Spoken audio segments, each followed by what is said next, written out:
Hey everybody, this is another episode of the Ben and Gary Show, We Know Dentistry. So today we had a question about mini implants, or I guess they're minimally invasive implants as compared to traditional Dental wider implants. bodied implants that we have come to know and love. Mm-hmm. But I don't, I've seen pictures of them, but I've not really I've not had any experience with them, Right. honestly. Well, I've never So, placed them either. yeah. But I think our prosthodontic doctor here would be probably better equipped to explain some of that. Yeah. What are the ramifications of using those versus our traditional implants? If you look at like traditional dental literature, you're not going to see too much because most dental researchers tend to dismiss these kind of implants due to some of the problems they have. But if you think about like what is a mini implant versus a traditional implant, layperson, they're definitely narrower in diameter. That's the first thing you notice. Right. So a lot skinnier. So the benefit of that would be, you get to place it in an area if there's not a lot of width of bone. You don't have to graft before you place the full size implant. Right. But the main issue, not besides the fact that they're skinnier, which I'll get into later, is that the fact that they're one piece.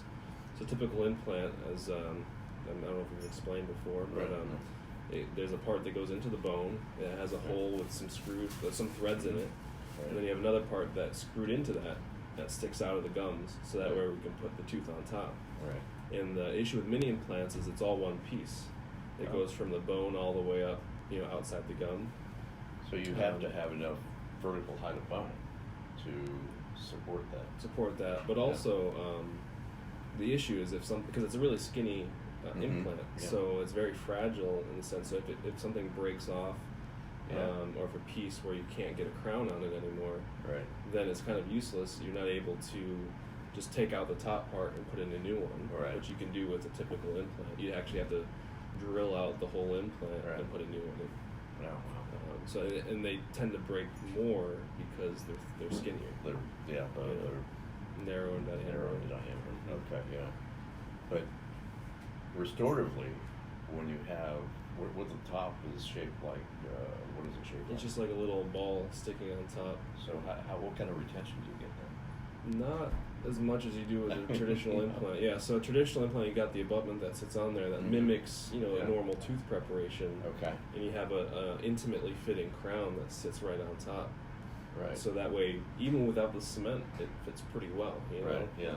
So you have a very thin amount of cement. Yeah. And as we're learning in the literature with a lot of implants, cement can be a big problem. But the gums don't like cement, and then you'll get inflammation and bone loss around that implant, and you can lose it. So, but with a mini implant, the crown's not as tightly fitting around that the ball that sticks out. So you have a lot more cement. And more cement can cause more problems. So the crown fits onto that little ball. Mm-hmm. So you have to have, since it's a round ball, you don't have no anti-rotation. I think there is like a square portion underneath that ball that's for a little bit of anti-rotation. Oh my god! Yeah, but it's not nearly as robust of a kind of attachment system as a traditional. So could you use them to help retain a full denture? Well, that was the original purpose. Oh, okay. That was the original purpose of a mini implant. So you can place 2 to 4. In a person on the lower, especially that doesn't have a lot of bone. Right. Okay. The original design, the invention of these was to place them very easily, and you just drill holes in the denture and you can pick them up. Oh, okay. And you still take the denture in and out, but at least it's retained a little bit more easily. Yeah. But then people started getting creative and using these for other reasons. They're pushing the envelope. Yeah. Okay. And I don't know if they've really equaled the same capabilities of traditional implants. So there is a place for them. There is a place for them. Yeah. Okay. But it's not in fixed single teeth. Right. Yeah. It sounds because sometimes we have traditional implants that will fracture, especially in the back areas if they're not wide diameter ones. So right, yeah. So you can imagine with these really narrow diameter, they will fracture, especially in the back, right? Yeah. So. Okay. Well, good. So are there any other areas where they could be utilized? Just as temporary implants too. Oh, okay. You can use them for temporary prostheses. Let's say Okay, yeah. you're placing traditional size implants, Right.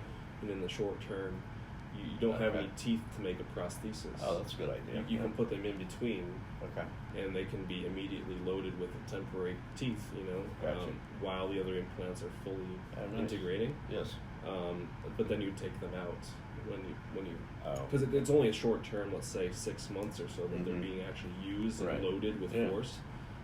So it's not as concerning because you're taking them out anyway. Okay. Yeah. Well, that's good. Well, is there any other,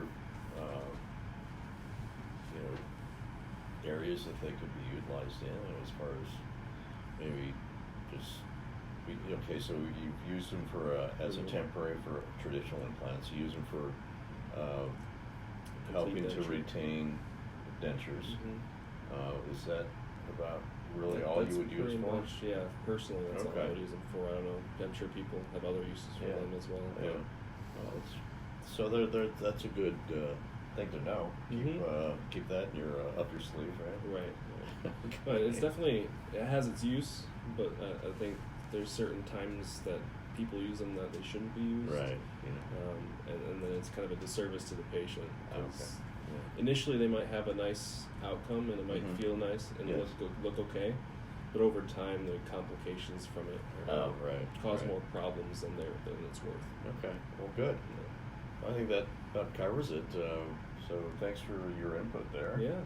So that's another show of our Ben and Gary show, and please keep your questions coming in because we enjoy talking about it, Yeah. and provides a stimulus for us to keep on top of things here. So, but have a great weekend, though. Bye bye.